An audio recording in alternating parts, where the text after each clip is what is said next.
Hi ಎಲ್ರಿಗೂ ನಮಸ್ಕಾರ. ಇವತ್ತು ನಾನು ಇನ್ನೊಂದು ಜೊತೆ ನನ್ನ ಕತೆ ಧಾರಾವಾಹಿಯಲ್ಲಿ ಏನೆಲ್ಲ ಆಗುತ್ತೆ ಅಂತ ನಾನು ನಿಮ್ಗೆ ಹೇಳ್ತೀನಿ. ಅಲ್ಲಿವರೆಗೂ ಯಾರೆಲ್ಲ ನಾನು ಚಾನಲ್ ನೋಡ್ತೀವಿ ಪ್ಲೀಸ್ ಸಬ್ಸ್ಕ್ರೈಬ್ ಮಾಡ್ಕೊಂಡು ನೋಡಿ. ಸಂಚಿಕೆ ಶುರುವಿನಲ್ಲಿ ಬಾಗಿಲು ಯಾರೋ ಬಡಿತಿದ್ದಾರೆ ಅಂತ ಲಕ್ಷ್ಮಿ ಹೇಳ್ತಾ ಇರ್ತಾಳೆ. ಯಾರು ಬಂದಿರ್ಬೋದು ಅಂತೇಳಿ ಭೂಮಿ ಕೇಳ್ತಾ ಇರ್ಬೇಕಾದ್ರೆ ಇರೋ ನಿಮಿಷ ಹೋಗಿ ನೋಡ್ಕೊ ಬರ್ತೀನಿ ಅಂತ ಹೇಳ್ಬಿಟ್ಟು ಲಕ್ಷ್ಮಿ ಹೋಗಿರ್ತಾಳೆ. ಬಾಗಿಲು ಹೋಗಿ ತೆಗೆದು ನೋಡಿದ್ರೆ ಅಜಿತ್ ಮತ್ತು ಸತ್ಯ ಇಬ್ಬರು ಬಂದಿರ್ತಾರೆ. ಅದಕ್ಕೇ ಭೂಮಿನ ನೋಡಿಬಿಟ್ಟು ಅಜಿತ್ಗೆ ಫುಲ್ ಖುಷಿ ಆಗುತ್ತೆ, ಏನೋ ಒಂಥರ ಸಮಾಧಾನ ಆಗುತ್ತೆ. ಅದನ್ನ ನೋಡಿ ಯಾಕೆ ಸಾಹೇಬ್ರೆ ನೀವು ಹಿಂಗೆ ಬಂದಿದ್ದೀರ ಸಡನ್ನಾಗಿ, ಅದು ಇಷ್ಟೊತ್ತಿನಲ್ಲಿ ಅಂತ ಹೇಳಿ ಭೂಮಿ ಕೇಳ್ತಿರ್ತಾಳೆ. ಅವನೇನೋ ಮಾತಾಡ್ತಾನೆ, ಸುಮ್ಮನೆ ಅವನಿಗೆ ಏನೋ ಬೇಜಾರಾಗಿತ್ತು ಅನ್ನೋ ಥರ ಅವನು ಫೀಲಲ್ಲೇ ಇರ್ತಾನೆ. ಭೂಮಿಗೂ ತುಂಬ ಖುಷಿ ಆಗುತ್ತೆ ಅವನನ್ನು ನೋಡಿ. ಅದಕ್ಕೇ ಲಕ್ಷ್ಮಿ ಕೂಡ ಬರ್ತಾಳೆ. ಏನು ಮಾಡ್ತಿದ್ದೀರ ನೀವಿಬ್ಬರು ಅಂತ ಕೇಳಿದಾಗ, ಏನಿಲ್ಲ ನೀನೇನು ತಪ್ಪು ತಿಳ್ಕೊಬೇಡ ಅಂತ ಹೇಳಿ ಭೂಮಿ ಹೇಳ್ತಿರ್ತಾಳೆ. ಅಲ್ಲೇ ಸಾಹೇಬ್ರೆ ಯಾಕೆ ಇಷ್ಟೊತ್ತಿನಲ್ಲಿ ಬಂದಿದ್ದೀರಾ ಅಂತ ಕೇಳಿದಾಗ, ಏನಿಲ್ಲ ಒಂದು ಕೆಟ್ಟ ಕನಸು ಬಿದ್ದಿತ್ತು ಅದಕ್ಕೆ ಬಂದಿತ್ತು ಅಂತ ಹೇಳಿ ಅಜಿತ್ ಮತ್ತು ಸತ್ಯ ಹೇಳ್ತಿರ್ತಾರೆ. ಕೆಟ್ಟ ಕನಸ ಏನು ಅಂತ ಕೇಳಿದಾಗ, ಏನಿಲ್ಲ ಬಿಡು ನೀನು ಹುಷಾರಾಗಿದೆಯಲ್ಲ ಪರವಾಗಿಲ್ಲ ಬಿಡು ಅಂತ ಹೇಳಿ ಅಜಿತ್ ಕೂಡ ಹೇಳ್ತಿರ್ತಾನೆ. ಹೌದು ಅಂತ ಹೇಳ್ತಿರ್ತಾಳೆ ಅವಳನ್ನು ಕೂಡ, ನಾನು ಹುಷಾರಾಗಿದ್ದೀನಿ ಅಂತ ಹೇಳ್ತಿರ್ಬೇಕಾದ್ರೆ, ಸರಿ ಆಯಿತು ಹೋಗಿ ಮಲ್ಕೊಳ್ಳಿ ಅಂತೇಳಿ ಅಜಿತ್ ಹೇಳ್ತಾನೆ. ನಾನು ಆಚೆ ಇರ್ತೀನಿ ಅಂತೇಳಿ ಅವನು ಹೇಳ್ತಾನೆ. ಆಚೆ ಇರ್ತೀರಾ ನೀವು, ನಮ್ಮ ಮನೆಗೆ ವಾಚ್ಮನ್ ಆಗಿರ್ತೀರ, ನನಗೆ ಅದೆಲ್ಲ ಇಷ್ಟ ಅಲ್ಲ, ನೀವು ಹಂಗೆಲ್ಲ ಇರೋಕ್ಕೆ ಹೋಗ್ಬೇಡಿ ಅಂತ ಹೇಳ್ತಾನೆ.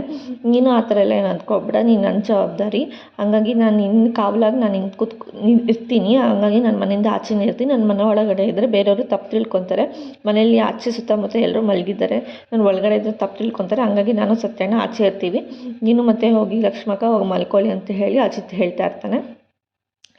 ಹೌದಾ ಸರಿ ಆಯಿತು ಅಂತ ಹೇಳಿ ಭೂಮಿನೂ ಕೂಡ ಸರಿ ಹೋಗೋಣ ಅಂತ ಹೇಳ್ಬಿಟ್ಟು ಅವರಿಬ್ಬರು ಮಲ್ಗಕ್ಕೆ ಅಂತ ಹೋಗ್ತಾರೆ.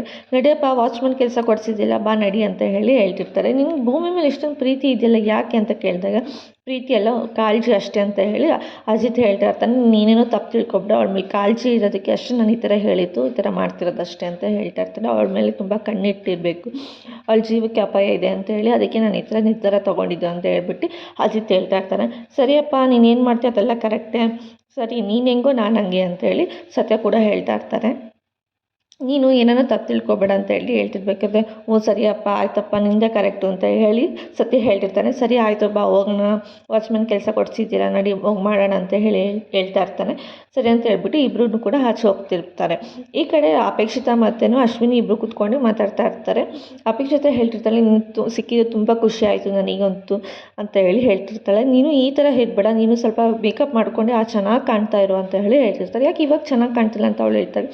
ಹಾಗೇನಲ್ಲ ಇನ್ನೂ ತುಂಬ ಚೆನ್ನಾಗಿ ಕಾಣ್ತಾರೆ, ಯಾಕಂದರೆ ನಿಮ್ಮ ಮನೆ ಮಗಳು ನೀನು ಇನ್ನೂ ಚೆನ್ನಾಗಿ ಕಾಣಬೇಕು ಅಂತ ಹೇಳ್ತಿರ್ಬೇಕಾದ್ರೆ ಅಲ್ಲಿ ಸೈಡಲ್ಲಿ ನಿಂತ್ಕೊಂಡು ಅಂಜನೂ ಕೂಡ ಕೇಳಿಸ್ಕೊತಾ ಇರ್ತಾಳೆ. ನೋಡು ನೀನು ಯಾರ ಬಗ್ಗೆನೂ ತಲೆ ಕೆಡಿಸ್ಕೋಬೇಡ, ಇರೋರೆಲ್ಲ ನಾನು ನಿನ್ನ ಜೊತೆ ಇದ್ದೇ ಇರ್ತೀನಿ ಅಂತೇಳಿ ಅಪೇಕ್ಷಿತ ಮನಸ್ವಿಗೆ ಹೇಳ್ತಾ ಇರ್ತಾಳೆ. ಮನಸ್ವಿನೂ ಕೂಡ ಹೌದಾ ಸರಿ ಅಂತ ಹೇಳ್ತಿರ್ಬೇಕಾದ್ರೆ ಅದೇ ಟೈಮ್ಗೆ ಅಂಜನಾಗೆ ತುಂಬ ಕೋಪ ಬಂದಿರುತ್ತೆ. ಅದೇ ಟೈಮ್ಗೆ ಅಂಜನಾ ಬಂದುಬಿಟ್ಟು ಅಪೇಕ್ಷಿತಾಗೆ ಕೇಳ್ತಿರ್ತಾರೆ, ಏನು ಅಪ್ಪು ನೀನು ಈ ಥರ ಎಲ್ಲ ಹೇಳ್ತಾ ಇದ್ದೆ, ಇಷ್ಟು ದಿನ ನೀನು ನನ್ನ ಜೊತೆ ಇದ್ದೆ, ಇವಾಗ ನೋಡಿದ್ರೆ ಇವಳ ಜೊತೆ ಬಂದು ಸೇರ್ಕೊಂಡಿದ್ದೆ ಅಂತೇಳಿ ಅಂಜನಾ ಜೋರಾಗಿ ಜಗಳ ಮಾಡ್ತಿರ್ತಾಳೆ. ಇಲ್ಲಿ ನಾನೇನೇ ಮಾಡಿದೆ, ಇಷ್ಟು ದಿನ ನೀನಿಂದ ನಿನ್ನ ಜೊತೆ ಇದ್ದೆ, ಇವಾಗ ಇವಳು ಬಂದಿದ್ದಾಳೆ ಅದಕ್ಕೆ ಇವಳ ಜೊತೆ ಇದ್ದೀನಿ ಅಷ್ಟು, ನೀನು ಯಾಕೆ ತಪ್ಪು ತಿಳ್ಕೊತೀಯ, ನನಗೆ ಇವಳು ಒಂದೇ ನೀನು ಒಂದೇ ಅಂತೇಳಿ ಅಪೇಕ್ಷಿತ ಹೇಳ್ತಾ ಇರ್ತಾಳೆ. ನೀನು ಇವಳ ಜೊತೆ ಸೇರ್ಕೋಬೇಡ, ನನಗೆ ಇವಳು ಕಂಡ್ರೆ ಆಗಲ್ಲ, ನೀನು ಇವಳ ಜೊತೆ ಇದ್ದಷ್ಟು ನನಗೆ ತುಂಬ ಕೋಪ ಬರುತ್ತೆ, ನೀನು ಇವಳಿಂದ ದೂರ ಇರು ಅಂತೇಳಿ ಅಂಜನಾ ಹೇಳ್ತಿರ್ತಾಳೆ. ಯಾಕೆ ಅಂಜು ನೀನು ಈ ಥರ ಮಾತಾಡ್ತಿದ್ದೆ, ನಿನಗೇನಾದರೂ ತಲೆ ಕೆಟ್ಟಿದ್ಯಾ ಅಂತ ಹೇಳಿದೆ. ಹೌದು ನನಗೆ ತಲೆ ಕೆಟ್ಟಿದ್ದೆ, ನನಗೆ ಆಗೋದೇ ಇಲ್ಲ, ನನಗೆ ಇವಳಿಂದ ದೂರ ಇರು ಅಂತ ಹೇಳಿ ಅಪೇಕ್ಷಿತ ಹೇಳ್ತಿರ್ತಾಳೆ. ಆಗಲ್ಲ ಕಣೆ ನಾನು ಇರಲ್ಲ, ನಾನು ಇವಳ ಜೊತೆನೇ ಇರ್ತೀನಿ, ನೀನು ಏಕಾದರೂ ಮಾಡ್ಕೊ ಅಂತ ಹೇಳ್ತಿರ್ತಾಳೆ. ದಿಸ್ ಈಸ್ ಟೂ ಮಚ್ ಕಣೆ ಅಂತ ಹೇಳಿ ಅಂಜನೆ ಹೇಳ್ತಿರ್ತಾರೆ. ಟೂ ಮಚ್ 3 ಮಚ್ ನನಗೆ ಇಷ್ಟ ಇಲ್ಲ, ನಾನು ನಿನ್ನ ಜೊತೆ ಇರಲ್ಲ, ನೀನೇನಾದರೂ ಮಾಡ್ಕೊ ಅಂತೇಳಿ ಅಪೇಕ್ಷಿತ ಹೇಳ್ತಾ ಇರ್ತಾಳೆ. ಅದಕ್ಕೇ ಅಂಜನಿಂದಲೂ ನೋಡು ನೀನು ತುಂಬ ಓವರಾಗಿ ಮಾಡ್ತಿದ್ಯಾ ಅಂತ ಹೇಳಿ ಅಂಜನೂ ಕೂಡ ಹೇಳ್ತಿರ್ತಾಳೆ. ನೀನು ಓವರಾಗಾದರೂ ಏನಾದರೂ ಅಂದ್ಕೊ ಅಂತ ಹೇಳ್ತಿರ್ತಾಳೆ. ಅದಕ್ಕೇ ಈ ಕಡೆ ಮನಸ್ವಿ ಇದ್ದವಳು ಹೇಳ್ತಿರ್ತಾಳೆ, ನೋಡಿ ನೀವು ನನ್ನ ಜೊತೆ ಇದು ತುಂಬ ಜನಕ್ಕೆ ತುಂಬ ಪ್ರಾಬ್ಲಮ್ ಆಗುತ್ತೆ, ಹುರ್ಕೊತಾರೆ, ನೀವು ಆ ಥರ ಎಲ್ಲ ಇರೋಕ್ಕೆ ಹೋಗ್ಬೇಡಿ ಅಂತ ಹೇಳಿದಾಗ ಅಪೇಕ್ಷಿತ ಯಾರು ಏನಾದರೂ ಅಂದ್ಕೊಳ್ಳಿ, ನಾನು ನಿನ್ನ ಜೊತೆನೇ ಇರ್ತೀನಿ, ನೀನು ನಾಳೆ ರೆಡಿ ಆಗಿರೋ ನಾವು ಪಾರ್ಲರ್ಗೆ ಹೋಗೋಣ ಅಂತ ಹೇಳಿಬಿಟ್ಟು ಅವಳು ಅಲ್ಲಿಂದ ಹೊರಟೋಗ್ತಾಳೆ. ಈ ಕಡೆ ಸತ್ಯ ಮತ್ತು ಅಜಿತ್ ಇಬ್ಬರು ಮನೆಯಿಂದ ಆಚೆ ಕೂತ್ಕೊಂಡು ಕಾಯ್ತಾ ಇರ್ತಾರೆ. ಅದೇ ಟೈಮ್ಗೆ ಸತ್ಯ ಅವನಿಗೆ ತುಂಬ ಸೊಳ್ಳೆ ಕಚ್ತಾ ಇರುತ್ತೆ. ಅದಕ್ಕೇ ಅಜಿತ್ ಹೇಳ್ತಿರ್ತಾನೆ, ಕೀಟ ಹಿಂಸೆ ಪ್ರಾಣಿ ಹಿಂಸೆ ಎಲ್ಲ ಮಾಡಬಾರ್ದು, ಶ್ರೀಕೃಷ್ಣನೇ ಹೇಳಿದ್ದಾನೆ ಅಂತೇಳಿ ಅಜಿತ್ ರೇಗಿಸ್ತಾ ಇರ್ತಾನೆ. ಓ ಕಣಪ್ಪ ಶ್ರೀಕೃಷ್ಣನೇ ಹೇಳಿದ್ದು, ಇಲ್ಲಿ ಕೂರಿಸಿದೆಯಲ್ಲ ನಿನ್ನ ಜೊತೆನೂ ನನಗೆ ಈ ಥರ ಕಚ್ಚಿಸ್ಕೊಳ್ಳೋದಕ್ಕೆ, ಅದಕ್ಕೆ ನನಗೆ ಹಿಂಗೆ ಆಗಬೇಕಾಗಿದೆ ಅಂತ ಹೇಳಿ ಸತ್ಯ ಹೇಳ್ತಾ ಇರ್ತಾನೆ. ಇವರಿಬ್ಬರು ಮಾತಾಡ್ತಿರೋದನ್ನ ನೋಡಿ ಅಲ್ಲಿ ಭೂಮಿನೂ ಕೂಡ ನೋಡ್ತಾ ಇರ್ತಾಳೆ. ಇವರಿಬ್ಬರು ಮಾತಾಡ್ತಿರೋದನ್ನ ಸರಿ ಇವ್ರಿಗೆ ಏನೋ ತೊಗೊಬರೋಣ ಅಂತೇಳಿ ಹೊರಟೋಗ್ತಾಳೆ. ಈ ಕಡೆ ಮನೆಯವರೆಲ್ಲ ಸೇರ್ಕೊಂಡು ಅಶ್ವಿನಿ ಅಂದರೆ ಮನಸ್ವಿಗೆ ಏನಾದರೂ ಸರ್ಪ್ರೈಸ್ ಕೊಡಬೇಕಂತ ಅವಳ ರೂಮೆಲ್ಲ ಡೆಕೋರೇಟ್ ಮಾಡಿರ್ತಾಳೆ. ಅದೇ ಟೈಮ್ಗೆ ಅವ್ರ ಅಪ್ಪ ಅವಳನ್ನ ಕರ್ಕೊಬಂದ್ಬಿಟ್ಟು, ನೋಡಿ ಅಪ್ಪ ಇಷ್ಟು ದಿನ ನೀವು ನನ್ನ ಕಣ್ಣು ಮುಂದೆನೇ ಇರಲಿಲ್ಲ, ಈಗ ನೀವು ಕಣ್ಣಿಗೆ ಬಟ್ಟೆ ಕಟ್ಟಿದ್ದೀರಾ, ನಾನು ಹೇಗೆ ನೋಡಲಿ ಅಂತ ಹೇಳ್ತಿರ್ತಾಳೆ. ಸರಿ ಇರು ಒಂದು ನಿಮಿಷ ಬಟ್ಟೆ ಬಿಚ್ಚಿಸ್ತೀನಿ, ಕಣ್ಣಲ್ಲಿರೋ ಬಟ್ಟೆ ಬಿಚ್ಚಿಸ್ತೀನಿ ಅಂತ ನೋಡಿದಾಗ ಅವಳು ಬೈಕೊತಾ ಇರ್ತಾಳೆ. ಈ ಥರ ಜಾತ್ರೆ ರೂಮ್ ಡೆಕೋರೇಷನ್ ಮಾಡಿದ್ದಾರೆ ಅಂತ ಹೇಳಿ ಅವಳು ಮನಸ್ಸಲ್ಲಿ ಅಂದ್ಕೊತಾ ಇರ್ತಾಳೆ. ಹೇಗಿದೆ ಡೆಕೋರೇಷನ್ ಅಂತೆಲ್ಲ ಕೇಳ್ತಾ ಇರ್ತಾರೆ ಎಲ್ಲರೂ. ಅವಳು ಕೂಡ ಅಂತ ಇರ್ತಾಳೆ, ಯಪ್ಪ ಈ ಥರ ಜಾತ್ರೆ ಫ್ಯಾಮಿಲಿ ಈ ಥರ ಜಾತ್ರೆ ರೂಮ್ ಎಲ್ಲ ಡೆಕೋರೇಟ್ ಮಾಡಿದಾರಲ್ವ ಅಂತ ಹೇಳಿ ಅಂದ್ಕೊತಾ ಇರ್ತಾಳೆ. ಈ ಕಡೆ ಅಜ್ಜಿ ಕೂಡ ಹೇಳ್ತಿರ್ತಾರೆ, ನೀನೆಷ್ಟು ಪುಣ್ಯವಂತ, ನಿನಗೆ ಏನೇ ತೊಂದರೆ ಆದರೂ ನಮಗೆಲ್ಲ ಹೇಳು ನೀನು ಅಂತ ಹೇಳಿ ಅಜ್ಜಿ ಕೂಡ ಈ ಕಡೆ ಹೇಳ್ತಾ ಇರ್ತಾರೆ. ಒಬ್ಬಳು ಅನಾಥೆಗೆ ಇಷ್ಟೊಂದೆಲ್ಲ ಸೌಕರ್ಯ ಇದೆ ಅಂತ ನನಗೆ ಗೊತ್ತೇ ಇರಲಿಲ್ಲ ಅಂತ ಅವಳು ಹೇಳ್ತಿರ್ತಾಳೆ. ನೀನು ಇನ್ಮೇಲಿಂದ ಅನಾಥ ಅಲ್ಲ, ನಿನಗೆ ಅಂತ ದೊಡ್ಡ ಫ್ಯಾಮಿಲಿ ಇದೆ, ನಾವೆಲ್ಲ ಇದ್ದೀವಿ ಅಂತ ಅವ್ರ ಅಜ್ಜಿ ಕೂಡ ಹೇಳ್ತಾ ಇರ್ತಾರೆ.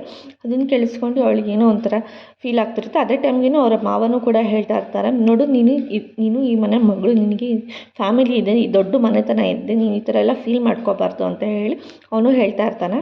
ಈ ಕಡೆ ಅಶ್ವಿನಿ ಅದನ್ನು ಹೇಳ್ತಾ ಇರ್ತಾಳೆ, ಅಪ್ಪ ಇದು ನಾನು ಹಾಡು ಬೆಳ್ತಿದ್ದು ರೂಮಾ ಅಂತ ಕೇಳಿದಾಗ, ಹೌದಪ್ಪ ನೀನೇ ಇದ್ದಿದ್ದು ರೂಮ್ ಇದ್ದಲ್ಲಿ ಅಂತ ಹೇಳ್ತಾ ಇರ್ತಾರೆ ಅವ್ರ ಅಪ್ಪನೂ ಕೂಡ. ಅದಕ್ಕೆ ಅವಳು ಅವ್ರ ಅಪ್ಪನ ತಪ್ಕೊಂಡು ಥ್ಯಾಂಕ್ಸ್ ಅಂತ ಹೇಳ್ತಾ ಇರ್ತಾಳೆ.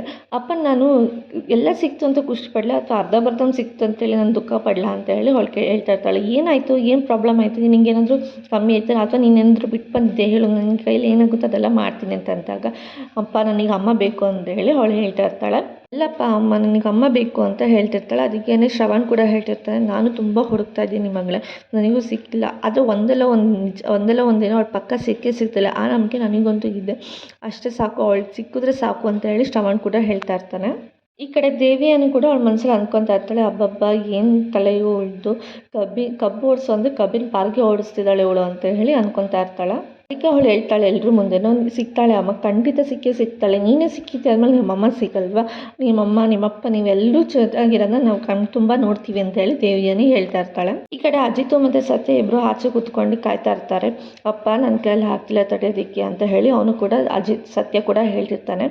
ಏನು ಮಾಡೋದು, ಒಂದು ಸಾಂಗ್ ಆಡಲ ಅಂತ ಹೇಳಿ ಹೇಳಿದಾಗ ಅವನು ಕೂಡ ಸರಿ ಆಯಿತು ಒಂದು ಸಾಂಗ್ ಆಡು ಅಂತ ಅಂದಾಗ ಅವನು ಸಾಂಗ್ ಆಡ್ತಾ ಇರ್ತಾನೆ. ಸತ್ಯನೂ ಕೂಡ ರೇಗಿಸ್ತಾ ಇರ್ತಾನೆ ಅಜಿತು ಕೂಡ ನೋಡ್ತಾ ಇರ್ತಾರೆ, ಏನು ಹಿಂಗೆ ಸಾಂಗ್ ಆಡ್ತಿದ್ದಾನೆ ಅಂತ ಹೇಳಿ ನೋಡ್ತಾ ಇರಬೇಕಾದ್ರೆ ಅಜಿತು ಅದಕ್ಕೆ ಸತ್ಯ ಯಾಕೆ ಈ ಹಾಡು ಇಷ್ಟ ಇಲ್ವೋ, ತಡೆ ಇನ್ನೊಂದು ಹಾಡು ಹೇಳ್ತೀನಿ ಅಂತ ಹೇಳಿ ಇನ್ನೊಂದು ಹಾಡು ಕೂಡ ಹೇಳೋಕ್ಕೆ ಸ್ಟಾರ್ಟ್ ಮಾಡ್ತಾನೆ. ಅದನ್ನು ನೋಡಿ ಅದನ್ನು ಅವನಿಗೆ ಸಹಿಸೋಕ್ಕಾಗ್ತಿಲ್ಲ. ಅದಕ್ಕೆ ನಾನೇನು ಸತ್ಯ ಹಾಡು ಹೇಳ್ತಿರ್ಬೇಕಾದ್ರೆ ಪ್ರೀತಿಲಿ ಬಿದ್ದಿದೆ ಅಂತ ಹೇಳ್ತಾ ಇರ್ತಾನೆ. ಅದಕ್ಕೇ ಅಜಿತ್ ಇದನ್ನು ನಾನೇನು ಪ್ರೀತಿಲಿ ಬಿದ್ದಿಲ್ಲ, ನೀನೇನೋ ತಪ್ಪು ತಿಳ್ಕೊಬೇಡ ಆಯಿತಾ, ನಾನು ಯಾವ ಥರನೂ ಇಲ್ಲ ಅಂತ ಹೇಳ್ತಿರ್ತಾನೆ. ಅದೇ ಟೈಮ್ಗೇನು ಭೂಮಿನೂ ಕೂಡ ಅವರಿಬ್ಬರಿಗೂ ಕುಡಿಯೋದಕ್ಕೆ ಅಂತ ಹೇಳ್ಬಿಟ್ಟು ಟೀ ತೊಗೊಂಡು ಬಂದು ಕೊಡ್ತಾ ಇರ್ತಾಳೆ. ಅದಕ್ಕೇ ಅಜಿತ್ ಇದ್ದವನು, ಯಾಕೆ ನೀನು ಇನ್ನೂ ಮಲಗಿಲ್ವಾ ಅಂತ ಕೇಳಿದಾಗ, ಇಲ್ಲ ನೀವೆಲ್ಲ ಇಲ್ಲಿರ್ಬೇಕು, ನಾನು ಹೇಗೆ ಮಲಗಲಿ ಅಂತ ಅವಳು ಹೇಳ್ತಿರ್ತಾಳೆ. ಇದು ನನ್ನ ಅಜಿತ್ ಹೇಳ್ತಾನೆ, ಇದು ನನ್ನ ಕರ್ತವ್ಯ ಅಂತ ಹೇಳ್ತಾನೆ. ಅದಕ್ಕೇ ಅವಳು ಇದ್ದಾಳೆ, ಇದು ನನ್ನ ಜವಾಬ್ದಾರಿ ಅಂತ ಕೂಡ ಅವಳು ಹೇಳ್ತಾ ಇರ್ತಾಳೆ. ಸರಿ ಇದು ಇಬ್ಬರದ್ದು ಇಡೀ ಜೋಡು ಅಂತ ಹೇಳಿ ಅಜಿತ್ ಈ ಕಡೆ ಸತ್ಯ ಹೇಳ್ತಾ ಇರ್ತಾನೆ.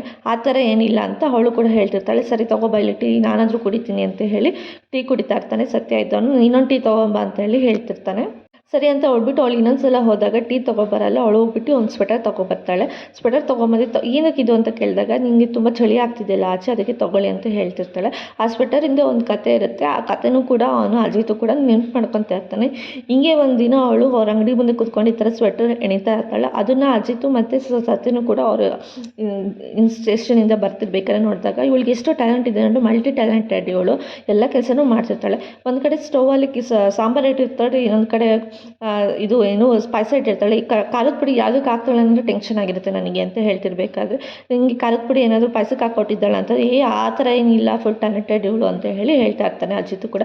ಸರಿ ಬಾಯಲ್ಲಿ ಹೋಗಿ ಕೇಳೋಣ ಅಂತ ಹೇಳಿದಾಗ ಸತ್ಯ ಹೋಗಿ ಕರ್ಕೊಂಡೋಗಿ ಕೇಳ್ತಾನೆ, ಯಾರಿಗಮ್ಮ ಇದು ಸ್ವೆಟರು ಅಂತ ಕೇಳಿದಾಗ, ಈ ಸ್ವೆಟರ್ ಯಾರಿಗೆ ಅಂತ ಗೊತ್ತಿಲ್ಲ, ತುಂಬ ದೊಡ್ಡದಾಗಿ ಹೊಲ್ದಿದ್ದೀನಿ, ಯಾವ ಅದೃಷ್ಟರಿಗೆ ಈ ಸ್ವೆಟರ್ ಸಿಗುತ್ತೆ ಗೊತ್ತಿಲ್ಲ ಅಂತ ಹೇಳಿ ಹೇಳಿರ್ತಾಳೆ. ಅದನ್ನು ಅಜಿತು ಕೂಡ ನೆನ್ಪು ಮಾಡ್ಕೊಂಡಿರ್ತಾನೆ ಸ್ವೆಟರ್ ನೋಡಿ. ಅದೇ ಟೈಮ್ಗೆ ಸತ್ಯನೂ ಕೂಡ ಹೇಳ್ತಾರೆ, ಈ ಅದೃಷ್ಟವಂತ ಇವನೇನಾ, ಈ ಅದೃಷ್ಟಕ್ಕೆ ಯಾರಿಗೆ ಸಿಗುತ್ತೆ ಅಂತ ಹೇಳ್ದಲ್ಲ, ಆ ಅದೃಷ್ಟ ಮೋಸ್ಟ್ಲಿ ನಮಗೆ ಅಜಿತ್ಗೆ ಇರ್ಬೋದು ಅಂತ ಹೇಳಿ ಅವನು ಕೂಡ ರೇಗಿಸ್ತಾ ಇರ್ತಾನೆ. ತಗೋ ಆಯಿತು, ನಿನಗೆ ಇರೋದು ಈ ಅದೃಷ್ಟ ತಗೋ ಅಂತ ಹೇಳಿ ಸತ್ಯ ಅಜಿತ್ಗೆ ಹೇಳ್ತಾ ಇರ್ತಾನೆ.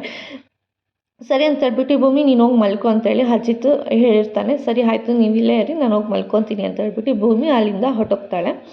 ಭೂಮಿ ಅಲ್ಲಿಂದ ಹೊರಟೋದಾಗ, ನೀನು ಸ್ವಲ್ಪ ಬಾಯಿ ಮುಚ್ಕೊಂಡಿರ್ತೀಯ ಅಥವಾ ನಾನು ಕಿವಿನೇ ಮುಚ್ಕೊತೀನಿ ಇರು, ಬೇಡ ಬಾಯಿನೇ ಮುಚ್ಕೊತೀನಿ ಇರು ಅಂತ ಹೇಳಿ ಆ ಸತ್ಯನೂ ಕೂಡ ಹೇಳ್ತಿರ್ತಾನೆ. ಅದೇ ಟೈಮ್ಗೆ ಭೂಮಿ ಹೋದಾಗ ಸತ್ಯಂಗೆ ಅಟ್ಟಾಡ್ಸ್ಕೊಂಡು ಹೊಡೆಯೋ ಥರ ಫುಲ್ಲು ತಮಾಷೆ ಮಾಡ್ತಾ ಇರ್ತಾನೆ. ನಿಂತ್ಕೊ ಇಲ್ಲಿ ಸತ್ಯಣ್ಣ, ನಿಂತ್ಕೊ ಇಲ್ಲಿ ಸತ್ಯಣ್ಣ, ನೀನು ಒಂದು ನಿಮಿಷ ನಿಂತ್ಕೊ ಅಂತ ಹೇಳ್ತಾ ಇರ್ತಾನೆ. ಅದೇ ಟೈಮ್ಗೆ ಸತ್ಯ ಇದ್ದನು, ನಾನು ನಿಂತ್ಕೊಳ್ಳಲ್ಲ, ಕಾಪಾಡ್ಕೊ ನೀನೆ ಅಂತ ಹೇಳಿ ಹೇಳ್ತಾ ಇರ್ತಾನೆ. ಅಲ್ಲ ನಿಂಗೆ ಗೊತ್ತಾಗಲ್ಲ ಯಾರ ಮುಂದೆ ಹೇಗೆ ಮಾತಾಡಬೇಕು ಅಂತ ಅಂದಾಗ, ಹ್ಞೂ ಕಣಪ್ಪ, ನಿನಗೆ ನಾನೇನು ಹೇಳೋದು ತಪ್ಪೇ ಕಾಣಿಸುತ್ತೆ, ನಿನಗೆ ಅವಳ ಮೇಲೆ ಪ್ರೀತಿಯಾಗಿದೆ ಅಂದರೆ ನೀನು ನಂಬೋದೇ ಇಲ್ಲ ನನಗೆ ಕಾಳಜಿ ಹಾಗೆ ಹೀಗೆ ಅಂತೆಲ್ಲ ಹೇಳ್ತೀಯ. ನಿನ್ಗೆ ಇನ್ನೊಂದು ನಿಜ ಹೇಳ, ಭೂಮಿಗೆ ನಿನ್ನ ಮೇಲೆ ಪ್ರೀತಿಯಾಗಿದೆ, ನಿಜಕ್ಕೂ ನಿಜ, ಭೂಮಿ ನಿನ್ನ ಮೇಲೆ ಪ್ರೀತಿ ಮಾಡ್ತಿದ್ದಾಳೆ ಅಂತ ಹೇಳಿದಾಗ ಅಜಿತ್ಗೆ ಒಂಥರ ಆಗುತ್ತೆ. ನಿಜ ಹೇಳ್ತಿದ್ದಾನ ಇವನು ಏನು ಅಂತ ಹೇಳಿ ಅವನು ಕೂಡ ಯೋಚನೆ ಮಾಡ್ತಾನೆ ಇರ್ತಾನೆ. ಅಜಿತು ಕೂಡ ಹ್ಞೂ ಕಣಪ್ಪ, ನಾನು ಹೇಳ್ತೀನಿ ನಿಜ, ಅಷ್ಟು ಕಾಳಜಿ ಇಲ್ಲದೇನೋ ಅವಳು ಹಿಂಗೆ ಸ್ವೆಟ್ರ್ ಬಂದು ಕೊಡ್ತಾಳೆ, ಹೇಳು ನೋಡೋಣ ಅಂತ ಹೇಳಿ ಸತ್ಯ ಹೇಳ್ತಾ ಇರ್ತಾನೆ. ಹಾಗೇನಿಲ್ಲ, ನೀನು ಸುಮ್ಮನೆ ಇರು ಅಂತ ಹೇಳಿ ಅಜಿತ್ ಕೂಡ ಹೇಳ್ತಿರ್ತಾನೆ. ನಾನು ಏನು ಮಾಡಿದ್ರು ಸುಮ್ಮನೆ ಕಣಪ್ಪ ಅಂತ ಹೇಳಿ ಹೇಳ್ತಾ ಇರ್ತಾನೆ. ಇವತ್ತಿನ ಸಂಚಿಕೆಗೆ ಮುಗ್ತಾಯಿತ್ತು. ನಾಳಿನ ಸಂಚಿಕೆಯಲ್ಲಿ ಏನಾಯಿತು ಅಂತ ಹೇಳ್ತಾರೆ. ಅಲ್ಲಿವರೆಗೂ take care, bye bye, thanks for watching.